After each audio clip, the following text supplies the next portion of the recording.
Everybody, how's everyone doing today? Eagle Talks about, we're back again with another video. Today I'm gonna have Dan Potts on the channel. He's gonna be joining us any moment now.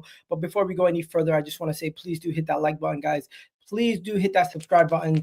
Today on Arsenal's agenda, we got a very interesting show for you guys. There has been a scandal, a massive scandal that has just come arise, and we need to discuss it. Of course, if you guys haven't already heard, Premier League referee David Coote has reportedly come out with this video, and this video has been surfaced on the internet, and it's going super viral.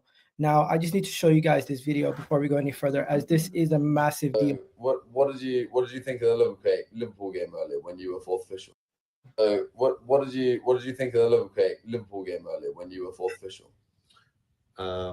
Liverpool was shit. What do you think of Jurgen Klopp? Cunt. Absolutely. What would you say? Why would you say that Jurgen Klopp was a cunt? Aside from having the right pop at me when I ref them against Burnley in lockdown, then he accused me of lying, and then just had the right fucking pop at me, and I've got no interest in speaking to someone who's fucking arrogant. So I do my best not to speak to him. Milner's all right.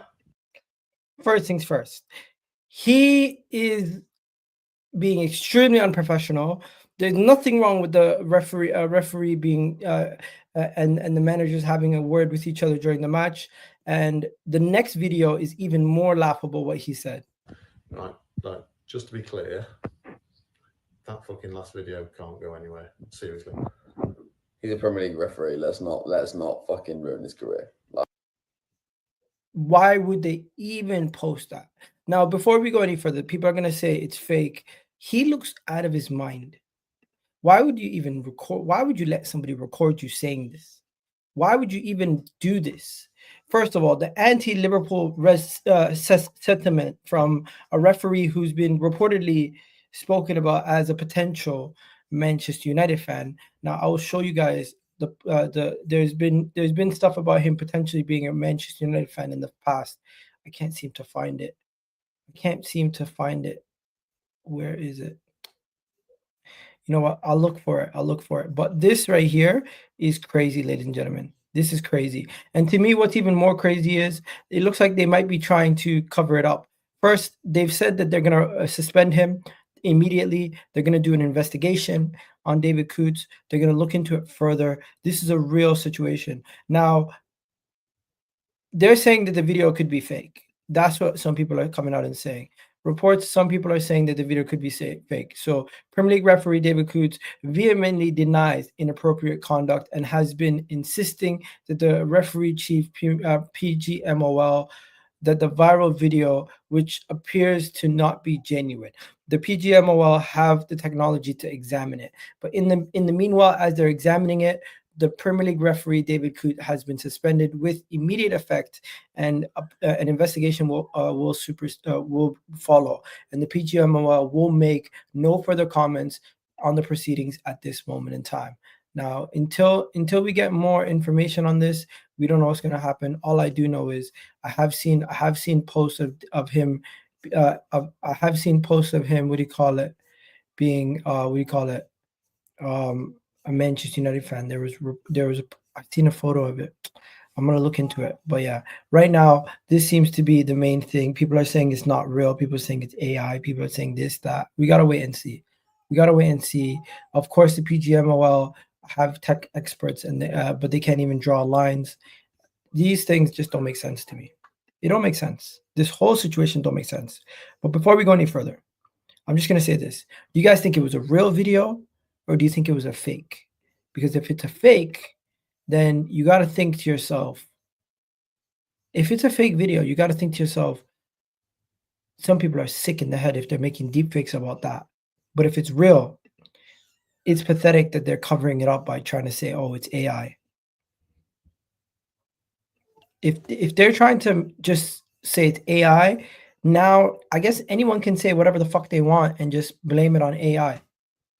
Is that what the world has come to? You can say whatever the fuck you want and you can just blame it on AI and everyone will have to believe you because there's no evidence elsewhere. This is what the world has come to in 2024. This is what the world has come to. People are just going to blame every single thing on AI. And if this guy is saying that this is not a real video, and if this guy is saying that he never really said any of these things, and if this guy is saying that all of these things are fake and everything about it is fake, then fair. He gets caught off free. But if it's not true, big up Dan. Welcome. If you guys don't already know Dan Potts, go check out his channel. Big channel right now, flying in the YouTube space. The 12th Man podcast. You got to go check it out. But before we go any further, Dan, I know you heard about the Premier League controversy with David Coote. There's been a massive update. The update is that he's been suspended by the number one. He's been suspended by the PGMOL. The Premier League referee has been suspended immediately with an investigation ongoing.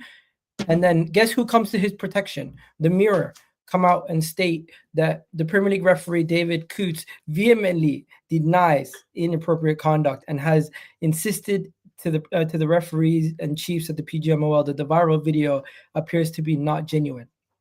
And Wow. the PGMOL have the technology to examine it.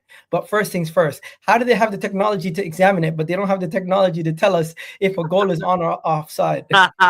Mate, that's quite funny, actually. That's ironic. They need technology to work this one out. Do you know what? I just did a show with Lee and Tom about this, Tom Canton, and he said, first of all, wow, I thought it was AI. That was the first thing he said was, I thought it was AI.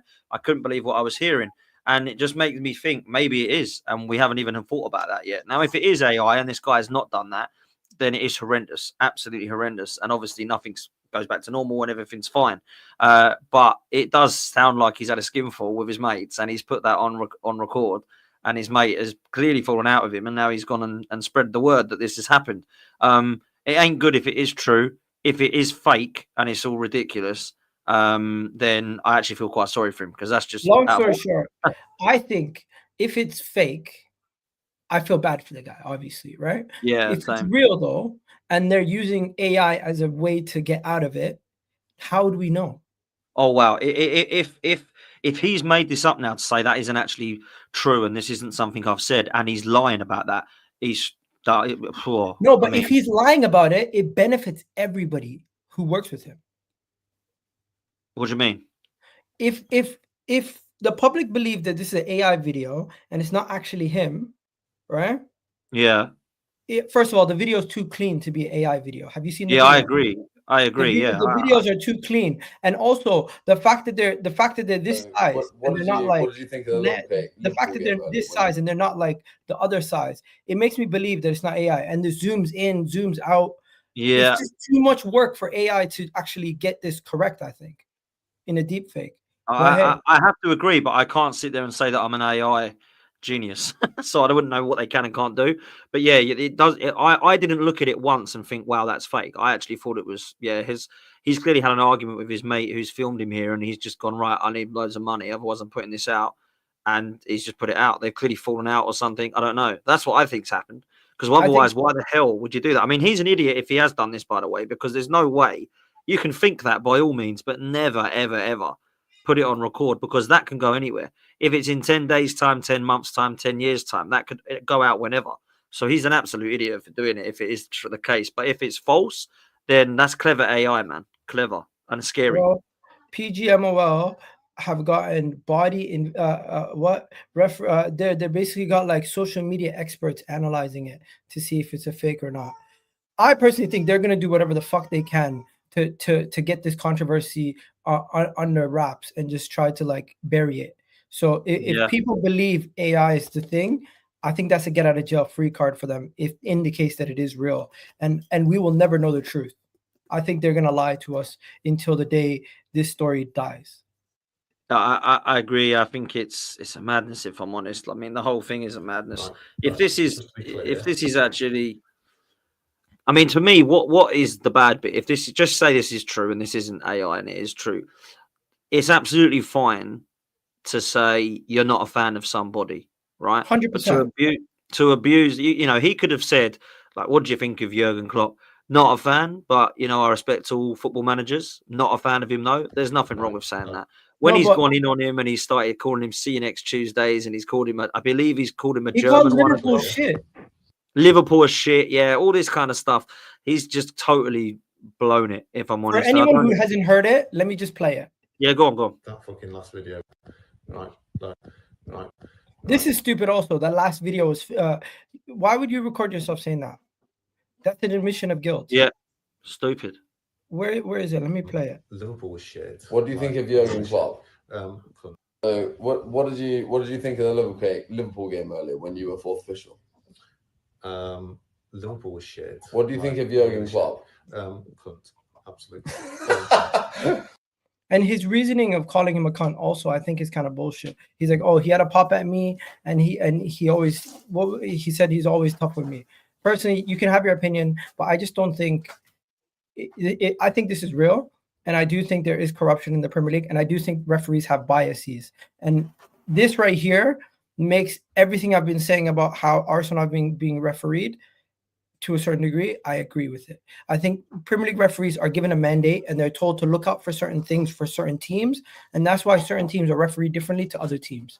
And this is another example of referees having a bias. And this is a guy who refereed the Aston Villa Liverpool game. And I thought he actually gave Liverpool some calls this weekend. So maybe there's two things there, right? There's two things. The first thing is the bias thing. I think you're always going to get referees with bias. And this is why I just had a convo with Lee and Tom about it, saying, should we actually be bringing foreign referees in now who support Inter Milan and support PSG and support other clubs, not Arsenal, Liverpool, Man City, and etc. Because there's always going to be that guy. Gal, if you were a referee, you're a passionate Arsenal fan, you're a passionate football fan. If you then become a referee because you want to take a career change and you go and become a referee, and Kai Havertz takes out someone in the last minute in the penalty box and that means Arsenal aren't going to win a title, you're going to think, oh, I really don't want to give this. I really don't want to give this. But you're going to have to because you're a referee. Otherwise, you're going to be told you're biased and you're an Arsenal fan. Of course, you're not going to give it. I don't think we should be looking at just solely English referees now. And isn't it funny that all of the northern referees don't support Liverpool, Manchester City or Man United? They all support Notts County, Huddersfield and Oldham. Like, come on, they don't. They support Man City, Man United, and Liverpool, right? But they're saying they support them, like Tranmere Rovers, Mike Dean said he was, and all this rubbish. Like, let's just be real. It's all bizarre to me. I don't know that there is corruption. I've got no evidence to suggest there is. We're going to have opinions on it. You believe there is. I believe that it could be, but I don't really have any evidence to it. I think they're all rubbish, if I'm honest. I put more of it down to incompetence. But when videos like this come out, it just gives more ammunition to yourself and others that believe there is corruption in the sport and biased in the sport. And I think that there's potentially biased in the sport, but I just think there is ways around that now. Michael Oliver should not be refereeing Man City and Newcastle games because there's a conflict of interest. See, he's not allowed to. Gillette. 1 second. Just to let you know, they updated it. Michael Oliver is not allowed to ref Newcastle. David Coote is not allowed to, in fact, referee any Liverpool or Everton games. There's Sheffield Wednesday fans. Why was Gillette on the VAR for Liverpool game then? He's not allowed. Not anymore. No, but he was for us, Arsenal Liverpool, the other day. That was last year, not this year. Oh, okay. Yeah, so no longer are certain referees allowed to referee their affiliated team that they support or grew up supporting, and I think they changed that this year because of what happened with Nottingham Forest and Everton last year. Was it Nottingham Forest who went nuts? Yeah, Forest went mental. Yeah. So but I just think, if he is, look, to close on this David Coote thing, if he has said that and he has used the words German see you next Tuesday, he's a see you next Tuesday, Liverpool were shit, if that's all genuine, he won't ref again. Like, that will be done. He'll go over to Saudi Arabia and probably quadruple his wages now, but he won't be reffing in England again. So that will be that. I mean, they've suspended him. All they need to do now is work out whether that's real or fake. And then that's it. It's done, and he'll be gone. I don't particularly think he was a horrendously a referee. I don't think he was a bad referee. I don't think he was a good referee. I think he was about as bad as they all are. But I don't expect to see him again. Some people are saying apparently he's a United fan and he was Ten Hag out. That's why he gave the penalty last week. There you go. See, there's going to be loads of this now that comes out, man. But there you go. You actually genuinely, but still stand by that. You still think it's corrupt? Yeah, Premier League referees are biased. They have feelings just like us, and if they necessarily don't feel like they like a manager, they're gonna let that team get a little bit more roughed up than others. And there's evidence of that. Now, before we talk about the game, bro, there's been some massive news. I don't know if you've heard. No, there's been some massive news. You just did a video, so you probably haven't heard of everything. No. But first thing is, Ødegaard is gonna be going on international duty with Norway. Yeah, I did know that. It's That's a shame. official. It's official. Norway's manager has reported that Ødegaard will be joining the team, but there's no confirmation if he will play in the 2 games versus Slovenia or Kazakhstan. Now, this could be part of his training to get back to full fitness, to be on the pitch training with his teammates and maybe even featuring for a couple of minutes. But he will join the Norway national team, and a lot of Arsenal fans are upset. But I think we kind of don't have any choice, because it's a situation where we played him versus Chelsea, and if the player is okay to play versus Chelsea for 90 minutes, we can't really deny him to go on training. I know he's been away for 6 weeks. I know we pay his wages and everything, but really and truly, there is laws against that with FIFA, to be like, as long as you guys check his fitness levels and see that he's okay to play, you can give him a couple minutes here and there. Yeah, look, I expect Martin Ødegaard to go away, and I expected him to. The minute I saw him come on against Inter Milan, I knew he'd start against Chelsea. That means I knew he'd go. My more concern was Saka and Rice. I'm hearing whisperings today that Saka's travelling to England, but Rice is not. That's what I'm hearing. But Ødegaard is one that that's what I heard today from Tom, who was in TalkSport earlier. There was whisperings that Saka's travelled, but Rice has not. That's what I'm hearing. But I could be wrong. I that's only what I've just heard. So Saka was actually okay, come off with a knock, but he's fine for England. And Rice is going to be rested because he's hurt his toe or whatever. He clearly had pain injections. After an hour, which is normally when they last, he was limping, mate. He come off. I was there at the game, and he was just not ready. He had to come off. But yeah, Ødegaard, I just worry now. These international breaks, by the way, I've got to say this again. I'm sorry for people that love watching international football, but this is the most pointless competition I've ever known in my life, this Nations League stuff. We play way too many games as it is. Why are we playing these crap games? These internationals, there should be no international friendlies, and the only 2 international tournaments should be the Euros and the World Cup. And then there should be, after that, an understanding opportunity to be using your group stage qualifiers against Faroe Islands and Liechtenstein as your friendlies to experiment, because you should be beating. But you forgot about something. Money, money, money. Well, that is what it is. That is what it is. That's all it is. They don't care about players' health. They don't care about players' fitness. You see Real Madrid, every year they get to a Champions League final, and their players now are falling like flies. They're literally getting ACL injury after ACL injury this year. They have both their fullbacks, they have 2 fullbacks and a center back, and a winger and a midfielder, all injured in a space of 3 weeks or to a month. Just goes to show you how crazy that is over there. And their goalkeeper got injured again with the knee injury. What the fuck? Wow. You got to feel for some of these people who play 60+ games every year. Yeah. It's crazy. Well, Rice is one of those, man.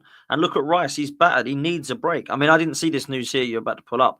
I'm only going on what I've literally just been told. I imagined both of them would be out.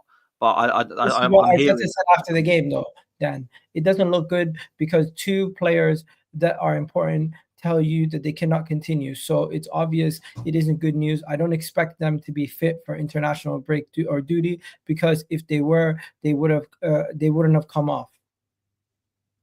Yeah, and I expected that, and I hope that he's right. I don't want to see Saka playing for England, and I don't want to see Rice playing for England. Do you know why? Because they play every single bloody minute of England. They don't get any breaks. I was looking at the top 6, or is it top 10 players in the last 3 years that have played tournament football and club and country football.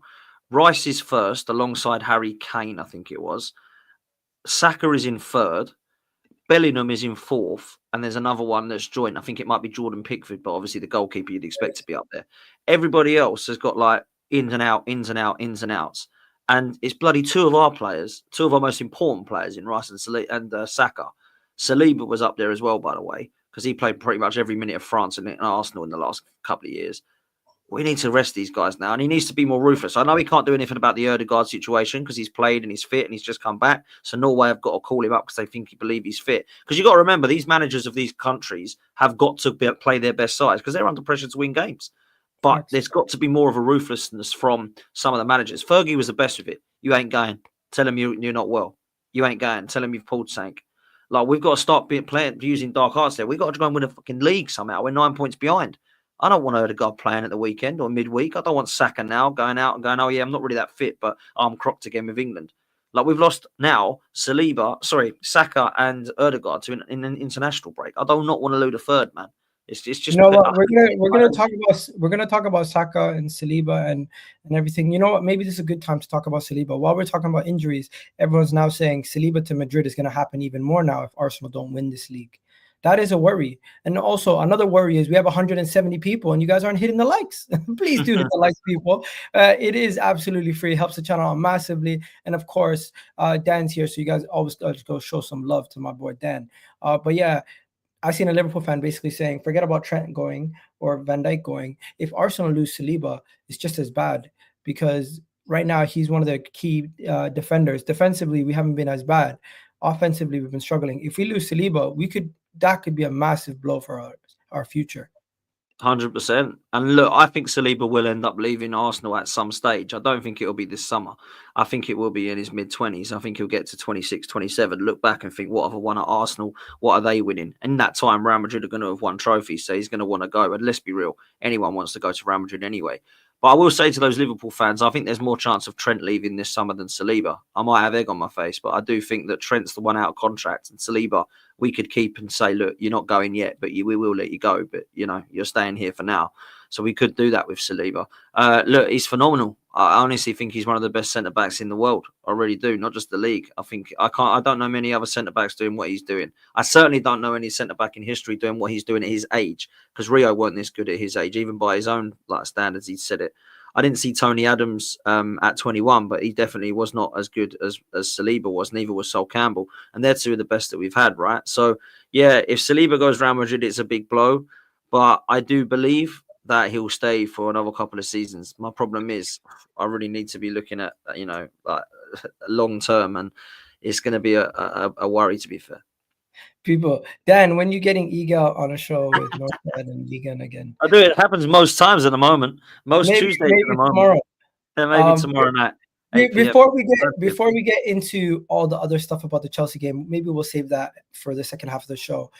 Dan, there's some major news. Arteta's tired of Sterling, Jesus, and Martinelli and Trossard. First thing, before we talk about Martinelli and Trossard and everything, Martinelli and them, Trossard's been shocking lately. Oh. Do you know what Trossard's done lately, bro? I need to mention this. He's gotten a red card versus City. He gave away the ball, which caused Saliba to get a red card. He missed a penalty versus Shakhtar Donetsk, which Kai Havertz could have scored his 8th goal in a row in a home game for Arsenal and broke a record.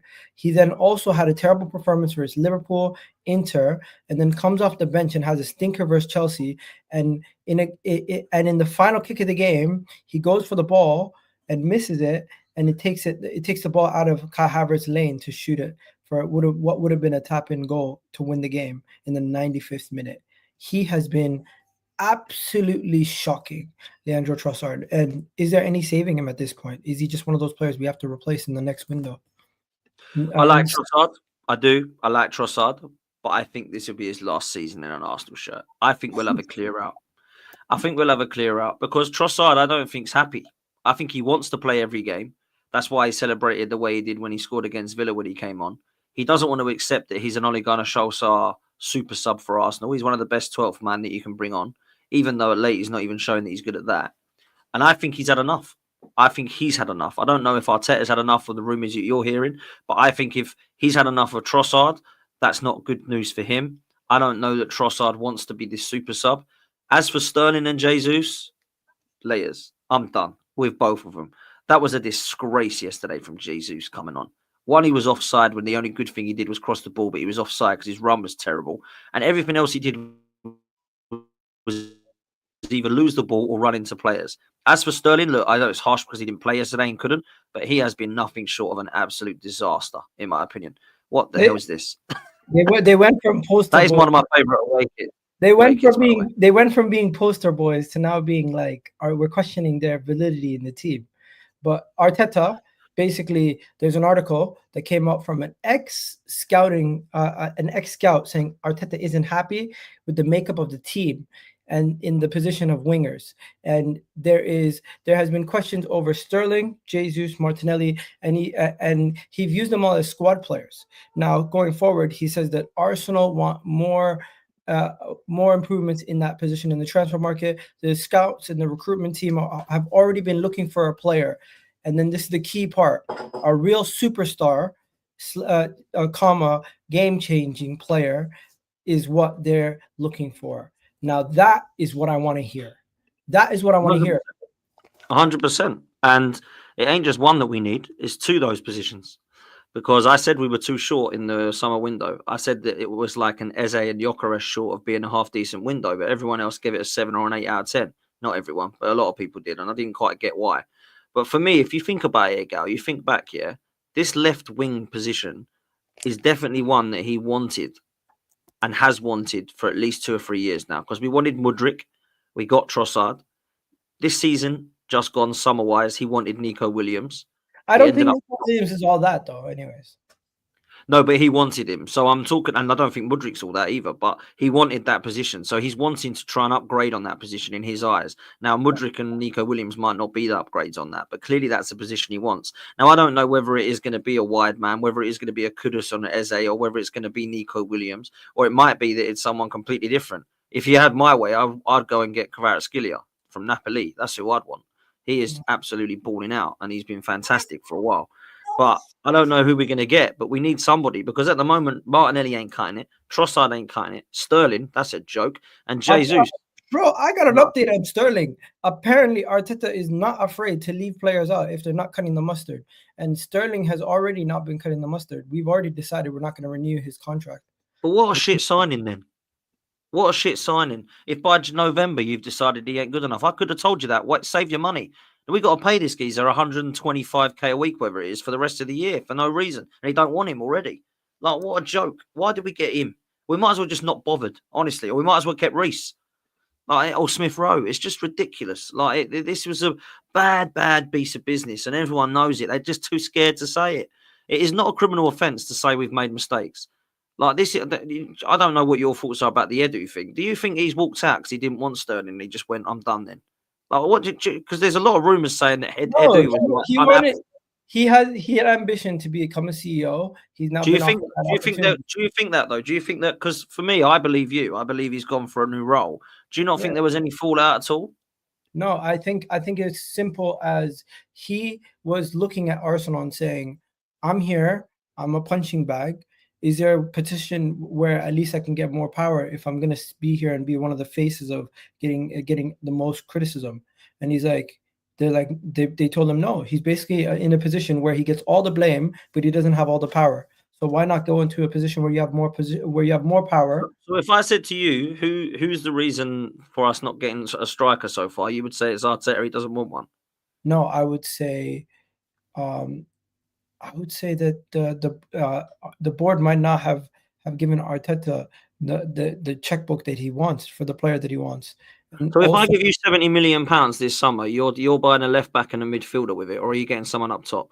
If I think Arteta's the kind of person, if he can't get the player that he wants for 70 million, he's gonna go get other players that he wants for that position. So maybe it is on the manager.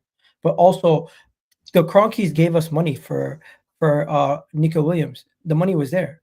We just didn't use it on other players. I don't think we are content with plan Bs unless that plan B is somebody who we really like. And Raheem Sterling was basically a cheap plan B. So we're okay with a cheap plan B, but we're not happy with a plan B that's not like when we didn't get Mudryk, we weren't going to go spend 80 million on another backup, winger. Instead, we spent 25 million on Trossard. It worked out. Madison, we didn't get Madison. We got Ødegaard. It worked out. So I think it got to a point where they trust their judgment enough that they just thought it would work again. Eventually, you're going to have misses. I think majority of our transfer window business has been good. I'm not going to go get crazy angry about the window. I think Rory and some of the other Arsenal fans who make cases that the fixtures have negatively impacted Arsenal this season, I think is a valid point. And I'm going to bring it up right now. Do you think Arsenal's fixtures compared to Liverpool, I'm just going to show you, do you think this is a fair point in why we are where we are? Because when you look at the fixtures, look at this. Arsenal's away fixtures this season, we've played Aston Villa, Spurs, Man City, Bournemouth, Newcastle, and Chelsea. 2 of those games with 10 men. Liverpool played Ipswich, Wolves, Crystal Palace, Arsenal, and Man United. Much easier. And then you look at Man City's. Man City have also faced Chelsea, West Ham, Newcastle, Wolves, Bournemouth, Brighton. Now, 3 of those teams we dropped points against that they faced. I get it. No, 4 of those teams actually that Man City faced we dropped points against. So I get it.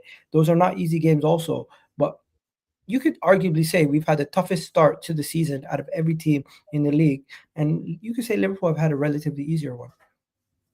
I would say that we have definitely had the hardest out of them, but I don't think it's by a massive distance, if I'm honest. I look at that there. Villa, Spurs, City, Newcastle, Chelsea. I mean, Bournemouth, we should have beaten them. Obviously, that was a stupid game. I look at Liverpool. Ipswich is easy. Wolves is easy. But Palace can be tricky. Arsenal can be tricky. And Man United is their biggest derby. Manchester City, let's be real. Chelsea away, we know about. We've just had that and struggled. West Ham, no, easy. Newcastle, a struggle. Wolves away. Bournemouth and Brighton. I mean, Brighton away isn't easy. And Bournemouth, we lost there. So I think we've definitely had the hardest, but it's not by like some distance. I think maybe by 1 or 2 more tops. But the good thing is, if that is true, then the people that are saying that, I guess they expect Arsenal to go on a big run now of like 10 or 11 wins. And that's what we need to do. Second half of the season, we can't do it, bro. We don't have to travel to Villa. We don't have to travel to Tottenham. We don't have to travel to Man City. We don't have to travel to Newcastle or Chelsea for the second half of the season. Those are big, big away grounds. And we actually don't leave London until the 20th of January now.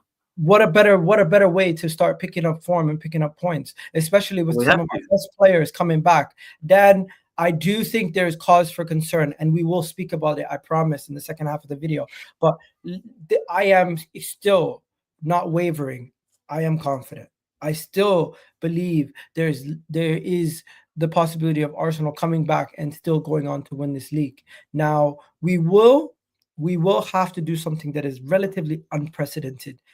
This early in the season, a team that's won the title has never been 9 points behind.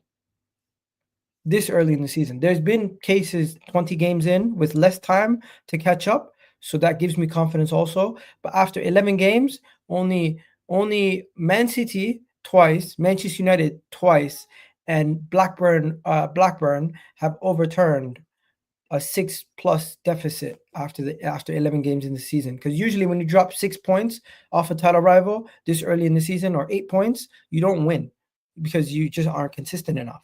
So do you think it's a consistency issue, or do you think Arsenal could actually turn it around? We would have to do, we'd be the largest overturning deficit in Premier League history. The annoying thing there is those managers were Pep, Fergie, who's that? Mancini or Pellegrini, and Kenny Dalglish. So what I'm saying is they're all experienced managers, whoever they were, right? And we've not particularly got an experienced one. I know he's more experienced. He's not a novice anymore. He's 5 years in, so he's definitely learning. But I do feel that this is just too much, Igal, and I'm already saying that in November, which is mad. The reason I say it is this. A lot of people look at it and go, right, well, it's easy. Man City beat Liverpool twice and Arsenal beat them. There you go, it's done.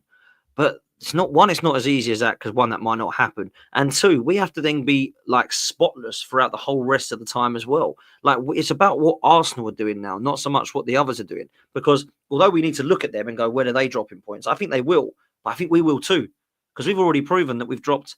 Is it 12 points? No, it's more than that now. It's 14 points that we've dropped in just 11 games. That is not good. And I mean, Tom made a good point. He said, if we can get to the end of this calendar year, having dropped no more than 6 more points, we'll be on more points than we were last year. Ooh. So if we only have 2 more losses from now until the end of the year, we'll still be on more points than we were last year. So, I mean, I hate to say this, but I think we could lose more than that, the way we're playing. But if we do improve and we find the consistency of last season, our pre-Dubai, and post-Dubai, if we look at our performance this season before that, where we were flying and scintillating to watch, then of course we can. But we've got to be showing that form. If we play like we are now, we are going to drop more than 6 points in the next 10 games. Like, because let's look at these performances. We're better versus Chelsea and Inter. You agree there, right?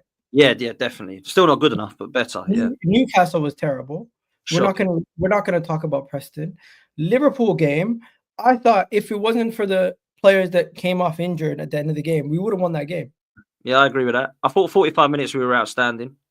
The first Shakhtar was boring. that was abysmal. And Trossard, if Trossard makes his penalty, we don't complain as much because we would have came out of that game two goal lead. Yeah, but the performance was shit though, still, wasn't it? Performance was shit. Bournemouth, were we good before the red card? Because I don't think we were. No. But it wasn't like shambles. Oh my god, I can't see us winning. But we were bad. But then like the sending off didn't really help things, did it? So yeah, Southampton, I completely forgot what happened in that game. I think Saka scored a brace. First half we were shocking and we played a stupid team, and then he had to bring everybody on in the second half, didn't he, to win the game? And we did win the game. Yeah, Saka. I remember Saka was really good that game. World-class shouts and everything. PSG, good performance. Yeah, that was good. Leicester, they scored 2 goals, which had us questioning how the hell they did it. We should have been 5-0 up though in the first half. Yeah, we should have buried them. Bolton, we buried them. Man City, another game we should have won. Yeah. Then Tottenham, I don't know how we won that game. We were not that good. Set piece, man. That was it. Yeah, we were not that good that game. The Brighton draw really pissed me off because this Brighton super team that Man City couldn't beat, everyone told us you should be able to beat Brighton with 10 men. And now all of a sudden Liverpool struggled to beat them and Man City dropped points. So that draw doesn't look that bad now on paper. We should have beaten them because we missed chances. That game had nothing to do with the sending off, in my opinion. Everyone thought it did. We should have still beaten them with 10 men because Havertz fluffed his lines. If you remember, he went through and should have scored. He did everything right. The first touch was phenomenal, unbelievable to bully his man off, and he just patted it at the keeper, which is why we need a striker. You want to know something? Aston Villa and Tottenham were not our best performances, but we got the results. Then you go to Inter and Chelsea, better performances than those 2 games, but we don't get the result in either. That's fair. Right? That's fair. And then the first game of the season, it's the first game of the season. No one really cares. You just need to win, right? So yeah, we were. I mean, Raya pulled off 2 world-class saves against Wolves, though, so that could have been 2-2. So the run of the season, I think we're about where we should be. I'm not really complaining. Besides maybe 2 wins, there should have been 2 draws. There should have been wins and a couple bad red card decisions. I'm not really going to be so upset about what's happened so far. Now, looking forward, Dan, Nottingham Forest at home, we should chalk that up as a win. It doesn't matter how good Nottingham Forest are playing. Sporting just beat Man City. Going to their ground is going to be tough, but they just lost their manager. How good are they going to be without Ruben? West Ham at their ground, we should be able to beat West Ham. Manchester United at home, we tend to beat Man United at our ground, but they're going to have a new manager. It's going to be the third or fourth game with their new manager. New manager bounce could be tricky. Fulham can't play their Reece Nelson, but everybody else, former Arsenal guys, are going to be there. Monaco, one of the best teams in the Champions League so far. Everton, Crystal Palace, Ipswich. We need to win this game. Try to get as far as possible in this cup. Agree. I think we could actually win the EFL Cup. But even if we do win the EFL Cup and we finish like third or second and we don't win the league, I'm still going to ask a lot of questions of Arteta, potentially even looking at replacing him if we have a poor end to the season. If we challenge to the end and we win the League Cup, I'm cool. If we don't challenge, I'm done completely.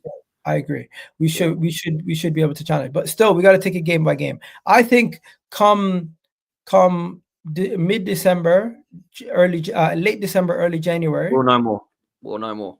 Yeah, before this Brighton game, when we start having the run again, where we face Brighton, Tottenham, Aston Villa, before this run, we're gonna have a relatively easy. So that's 1, 2, 3, 4, 5, 6, 7, 8 games. 8 games.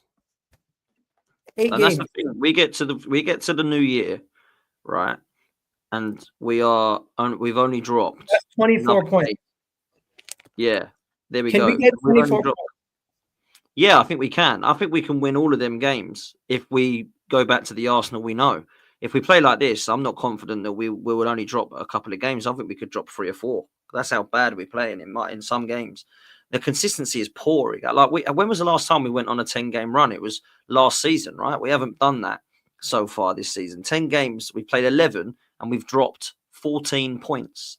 out of the 33 could have got that. That's not good enough, man. That's Yeah, just not good. we need to look inside. I get it. We need to look inside. Now, Arteta did. Now, let's speak about yesterday's game. Chelsea. Arteta said after the game, we played well. We should have won. We deserve to win. I didn't think that. I thought it was a 50-50 game. But looking back at it, the numbers are all skewed towards Arsenal over Chelsea, making it seem like we dominated them for the 90. But I don't think we really did. How did you view the game? No, I was there, and I definitely didn't see domination from us. I actually thought the better chances fell to them. I'm talking about the headers. I think Gusto, I don't quite know how he missed that header. Madueke had a header in the first half, which wasn't even shown, but they should have done much better with that. He put that wide. Fofana had a chance, which at the time it was up the other end. I thought was a header, but it actually wasn't. He got his foot on it, just went over the bar. And obviously they got their goal, which I thought was a disgrace as far as Arsenal were concerned, because everyone was just watching Neto as he run through and smash the ball in the back of the net. On Martinelli, I don't know what he's doing defensively there. Timber sees it late and tries to react because he thinks Martinelli's going to, but he doesn't. Kai Havertz is stood there watching him. It was just embarrassing, if I'm honest. But in terms of Arsenal, apparently Saliba just went off, and Rice was filling in centre back, so that's why that space was open. It was poor, man. It was so poor. It was just awful. If someone's gone off, then you need to know. You don't train for those things, those scenarios. Do you know what I mean? Like, it's poor, man. In terms of us going forward, I actually thought that we would look better with Ødegaard on the pitch in the second half. I heard Lee say that he didn't think he played very well. I thought he was all right. I didn't call him a ghost. He disappeared. I'm like, yeah, I see. I would say in the first half he was just okay. The second half I thought he come alive, if I'm honest with you. I thought the substitutions were a bit strange again. I'm not saying they're bad players, but like the three that he brought on, I don't think we looked any better. Marino gave the ball away 3 times. Then he come into the game a bit better. Trossard, he's just having a Trossard moment at the moment. And Jesus was absolutely awful. But I asked you this question, Miguel, right? What is the reward of Ethan Nwaneri? He's now behind Jesus in the pecking order. Like, what is actually happening here? Like, what has Marino and Jesus done that deserves them coming on ahead of Nwaneri, who's been scoring goals against Bolton and Preston, which people all laugh at, but no one else is scoring goals like he was. So I don't really get that one. And in terms of our attack, we're not as blunt as a knife, mate. We're blunt as a bloody spoon. We are absolutely embarrassingly bad. Like, in front of goal is not looking good. Havertz, I didn't think was amazing yesterday, but I heard people say they thought he was world class. What game are they watching? He was not world class. World class is Thierry Henry against Leeds scoring 4. Yeah, Havertz bullying people and pushing people about and putting his body on the line is not a world-class performance. Martinelli, I liked his goal, but he can't beat his man. He missed a sitter again. He needs to be putting chances like that away. And if I'm honest, as much as I love Saka and his delivery is really good, he got locked up, man, by Cucurella. I'm not even a fan of Cucurella.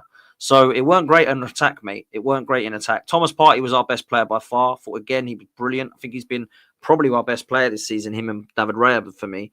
And yeah, other than that, bro, it weren't much to write home about. But neither were Chelsea. There was 2 average sides out there, really, if we think about it. Then after the game, I said this, and I don't know if I was going overboard or not, but I really was frustrated with the fact that I did not see the same level of gap in quality between the 2 teams. Yeah, and that really worried me, in the sense that Chelsea seemed to be bridging the gap in quality from a year ago with 1 window. Now, for them to be able to bridge the gap in quality with 1 window and some players being fit is scary for me, because we're supposed to be one of the better teams in this league. Liverpool played them. You could visibly see the gap in quality with how Curtis Jones was ripping them apart. And Mo Salah was getting involved in that attack. Man City, first game of the season, you could see Chelsea were still vulnerable, even though they made it respectable. I thought in the first half, we did not look like we were that good. In the second half, we kind of woke up, but it was concerning first half performance. Second half performance, much better, but overall, run of the game, I thought it was 50-50. We had the better chances. We had the quality of chances, the quantity of chances. They had the quality chances. Either way, the draw is a relatively fair result. If we won it at the end, I would have said, you know what, great, we won it at the end, and that shows that we have the difference in quality. But we just didn't show that, and that's what concerns me. And I said after the stream on the stream that I'm worried that Chelsea could be one of those teams that in a year's time we'll look at them and be like, how did they catch up to us?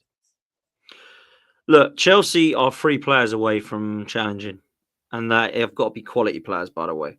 And I mean Okay. this. They are a goalkeeper away, and I mean a world-class goalkeeper, not that bloody clown they've got in goal because he's awful. That's Sanchez. Do you agree? But you're going further. I'm going further. Yeah, I'm going further. I actually do. And I thought they were awful, and I thought they were terribly run. It seems they've learned from their mistakes, and they've got someone who actually can get a little bit of structure in place. They've always had some quality. Don't get me wrong. I've always thought Caicedo was quality. I'm a huge fan of Lavia, although I thought he was pretty poor yesterday.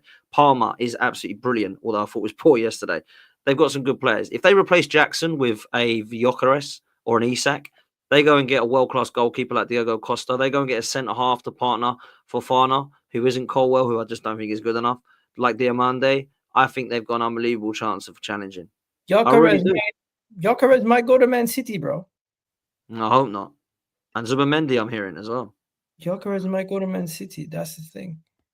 If Man City sign Gyökeres and Zubimendi, they'll win the league. Bro, it's peak. They will. Like if Liverpool win this league, you know it's an embarrassment, right? Yeah, no. I'm not talking about Gyökeres going to Man City. I'm talking about Zubimendi going to Man City and Gyökeres going to Manchester United. Oh, Man United. You said Man City. Gyökeres to Man United. Like I don't know, man. I don't know because Ruben Amorim. Did Gyökeres go to Sporting because of Ruben Amorim, or did he go because there was an opportunity? I think Gyökeres will go where he thinks is best, and I think if he's got the opportunity of Arsenal United, I think he'll come to Arsenal because he's guaranteed to play, like 100%. He'll play every game. Havertz will be the sub. You have to be because Havertz is not the guy you can rely upon, man. Done well for us, but he's more of a squad rotation player, someone that can play alongside someone or instead of.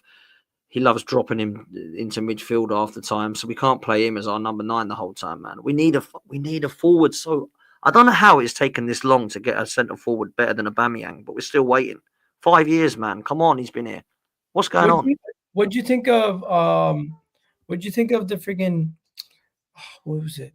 What did you think of Mikel Moreno and some of the other players? Because I thought there were some good performances that happened on the pitch that we didn't really get to speak about because we didn't get the results. But Mikel Moreno had a good performance. You already spoke about Ødegaard. It was nice to see Martinelli once again getting a goal, getting involved in the game. But overall, what do you think about the results? Overall, what do you think about the performance from individuals on that pitch? Yeah, I thought Timber and White had a fair game. I didn't think they were as bad as some people were saying. I thought they were okay. Defensively, I didn't think we had much to worry about, if I'm honest with you. Pedro Neto was an absolute baller and was much better when he went to the right, caused some problems. But other than that, I thought we were okay. Thought Timber pretty much locked up Madueke in the first half and then not struggled in the second with Pedro Neto, but he was definitely better. Gabriel and Saliba, I know they didn't have that much to do, but they looked a little bit nervy, a little bit shaky at times, I would have said, but nothing to really write home about. Jackson, I don't think is good enough in front of goal. I think he's an all right player, but I don't think he's good enough. And then I thought that in midfield, Partey deserved a mention. I thought he was by far the best player. Declan Rice didn't look fit. Ødegaard come into his own in the second. Marino had an absolute dreadful first 2 or 3 minutes, but then come into the game and started to actually impress and go forward a little bit more. Saka got locked up. Huh? He could have scored.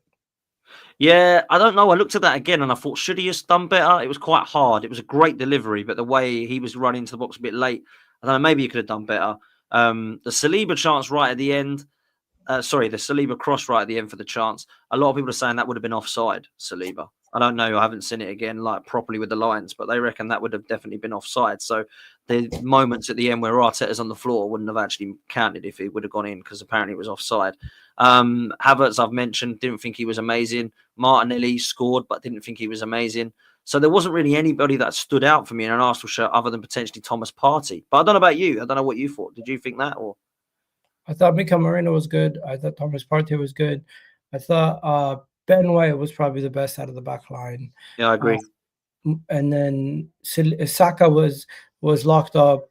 Martinelli, good goal. Kai Havertz, really ineffective. But I'm just more laughing at the Chelsea fans. They're obsessed with Kai Havertz. Did you see they took a cutout photo of Kai Havertz and took it with them to the game?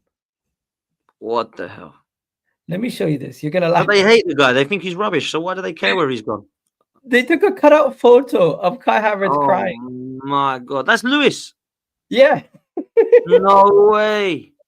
So this guy, I don't know his name. He's from the Middle East, right? So he came to visit for this game. He brought a cutout photo of Kai Havertz, like looking like he's in tears on the final day of the season versus Everton. What the hell, man? That's an obsession, isn't it? This is like the West Ham and Declan Rice thing all over again. They hate us now. West Ham actually never used to mind Arsenal as much as they hate us now. Like, they always hated us, but they never hated our guts like they do since we bought Declan Rice. This is a whole new different thing with Havertz, man. Because they didn't even want Havertz. They were all laughing at us when we signed him. The obsession, the obsession then is next level. Bizarre, bro. And they're also obsessed with Saka as well, Chelsea fans. Absolutely obsessed with him. Because that's all you hear is Cucurella was brilliant and he's locked him up. Yeah, he had a good game. But what about the games we won 5-0 and he turned him into a pretzel? Do you know what I mean? They were like quiet about that. You know, they had the better of Cucurella most games, Saka. Do you know what I mean? Like, I was speaking to Don about it. Don was like, nah, he locked him up against England for Spain. And I'm like, I don't care about that. I'm talking about Arsenal, Chelsea. Like, yes, he played well yesterday. That's the first time that he's turned up against Saka and kept him quiet. Like, it was absolutely embarrassing the way that he. You know something? I thought they doubled him up a lot. Did they double him up or did they let him play a mano? Yeah, no, they doubled up, but Cucurella, to be fair, was decent when called upon. But, you know, he actually got player of the match, didn't he, apparently? He got player of the match on TV, yeah. I thought the player of the match, personally, if I was going to give it to anybody, who would I have given it to? I would have given it to Neto because he had the moment of the game. Yeah, I think Cucurella deserved a mention because he kept Saka quiet, but I'm not sure that got Chelsea the point. I thought Caicedo was probably their better player. Caicedo was good. Yeah, I thought he was decent. It wasn't fair. The guy with Declan Rice was literally playing with a broken toe. Yeah, I thought Caicedo was quality. I think we shouldn't have played him. Moreno should have started. Yeah, I understand why he did play him, but I also understand why. You know, it would have been. I said not to play him, but I understood why he was going to. But if you've got a broken toe, what the hell are you playing for? Like, let's just rest up and wait to see if you'd be better. You know, that's the way I see it. But yeah. All right, finally, yeah, you know what? There's not really much more to be said on Arsenal. Pretty much everything on Arsenal is done. Do you really think Arteta? Because right now the next manager everyone's talking about potentially being sacked is not Arteta. Actually, it's actually Postecoglou, because he's beaten Man City and Aston Villa and then lost to Ipswich and Palace. You know what I mean? So it's like that's the next guy they're saying who could be sacked, Postecoglou. But do you think Arteta's job is actually at risk? Arteta's job will be at risk in May if we finish trophyless and we are outside the top 4. Otherwise, he will stay because the Cronkies will keep him. There's no way that he will get sacked. The fan base really like him and want him in. There's probably 75% that still think Arteta is the right guy. So as long as the fan base doesn't flip to only 30% wanting him in, I think he'll stay for a long time. And I mean like 5 or 6 years still. I really believe Arteta's here for a long time because the Cronkies believe in him. The Cronkies want him here. So unless we finish outside of the Champions League, I don't know that they'd even sack him if he come 5th this year and won nothing. So I think. By the way, I spoke to Lee Gunner. He told me if he wins the League Cup, he's giving him a 2-year contract. So there you go. Yeah, because Lee only is about trophies, whereas for me, I'm about trophies and challenging. He's got a challenge. If he finishes 7th and wins a League Cup, I bet you Lee wouldn't give him a new contract. Lee would have gave Oli a new deal. No, not Oli. Ten Hag. He wouldn't give him 4 years. It's about the game's about winning trophies, but you've got a challenge alongside that, man. Come on, you can't do this like and then win the cup and then go on and you're great. Like for me, Ten Hag would have got a 5-year deal otherwise. So yeah. I would have been. I'm not with Lee on that, but me and Lee disagree on quite. We agree on quite a lot, but we disagree on quite a lot as well. But when it comes to the Cronkies, I actually put a lot of pressure on them, but a lot of people don't. They think it's nothing to do with them. I just don't think they've showed enough ambition to win. I think they've showed enough ambition to get us challenging. They spent what's needed to get us top 4 and to keep us there and to allow us to be sneakily trying to get in front of Man City. I don't think we did enough in the transfer window in the last, since they've taken over. And let me tell you this again, right? Since the Cronkies have been here, yeah, we have had Ozil and Sanchez, but no striker. We have had Aubameyang and Lacazette, the strikers, with no defenders. And we have had Fabregas and Van Persie with no CDM. Every time we get one of the positions, we fall at the other. Why do we always fail across to get an actual proper department sorted in every area? Like, we've got the goalkeeper now finally sorted after 15 goalkeepers. We've got a defensive unit that stacks, but we've still not got no left back that can stay fit. We've got CDMs that are playing right back and CDMs that are playing eights. We haven't sorted our midfield out still. We've still got no centre forward to replace Aubameyang's 20 goals a season, because Havertz is trying to, but let's be real, he's going to get between 10 and 15 again probably. So we haven't really completed any department yet. And I look at the Kroenke and I think, look, as much as Arteta's had time, when have you gone across the line to go, who is it you wanted? Ah, okay, there's 100 million or whatever it be. Rice, that's it. But we were told we get Champions League, this will be Declan Rice signings every window. Where's the Declan Rice signing? We're getting there, getting told, be excited in the next coming days. Clearing out Reece Nelson. Oh, they've got something lined up. Smith Rowe goes. Fabio Vieira goes. Eddie Nketiah goes. Oh, my God. 4 players out. We're getting 2 brilliant players here. Sterling on loan. What? That's what the Kroenkes are? Nah, man. Show some ambition and get across the line. That's the way I see it, bro. And if we do, and the last thing, if we do actually underachieve and we regress this season, let's just say we come third and trophyless. If they keep him, I want the Kroenkes out. I want them out. Because that wasn't part of the process to have 5 years, come third, win nothing in any of those 5 years, and just keep going until we get it right eventually. Nah, man, it ain't about that. And do you know what? If Arteta's got anything about him, he'll do a Gareth Southgate and walk if he comes third and trophyless, and just won't sign a new deal. He'll just walk and go on a free, whatever they call it in manager terms. That's what I think, man. But there's a long way to go, man. Long way to go. Definitely a long way to go. I think we're going to wrap it up here, bro. Long story short, we are concerned, but we're not throwing in the towel. Let's just take it game by game, and hopefully we can get ourselves back into this whole situation. And yeah, mate, but AFTV will keep backing the what? It ain't everybody. It ain't everybody on AFTV, by the way. You look at Curtis, you look at myself, you look at Troops. Gunnar Lee, same thing. Gunnar Lee, Turkish. They're all of us. We've been calling out this for a long time. I don't understand people. They seem there is someone on AFTV. Yeah, Robbie is proper like pro it. So is Ty. So is Julian. It isn't all of them, man. I don't understand why people say that. I don't understand why people are saying I'm being delusional. I'm literally just saying let's take it game by game. I'm not throwing in the towel. That's fine. That's your opinion, Ødegaard. Don't worry about it if people call you deluded. People call me deluded for thinking we can't win the league. But I keep getting bloody proven right, unfortunately. I want to get across the line, man, and win this damn thing. No, but why would someone call you delusional for something that's been happening for 20 years? I don't know. But I don't listen to them, man. Let's just leave it. Otherwise, it wouldn't be. You put your opinions out there, you've got to expect people to hate you for it, ain't you? Do you know what I mean? That's why we do this thing, is to give our opinion. Not everyone's going to agree, man. That's the way I see it. So, but yeah, you're true to yourself. Who cares, man? Do you know what I mean? The thing about me is people just telling me to shut up because I talk too much. It is what it is. Right? I think you're relatively balanced with your opinions, so you don't really leave yourself out there for too much banter. Have you ever said we're guaranteed going to win a game and we lost? No, I don't think I ever have. No, I don't think so.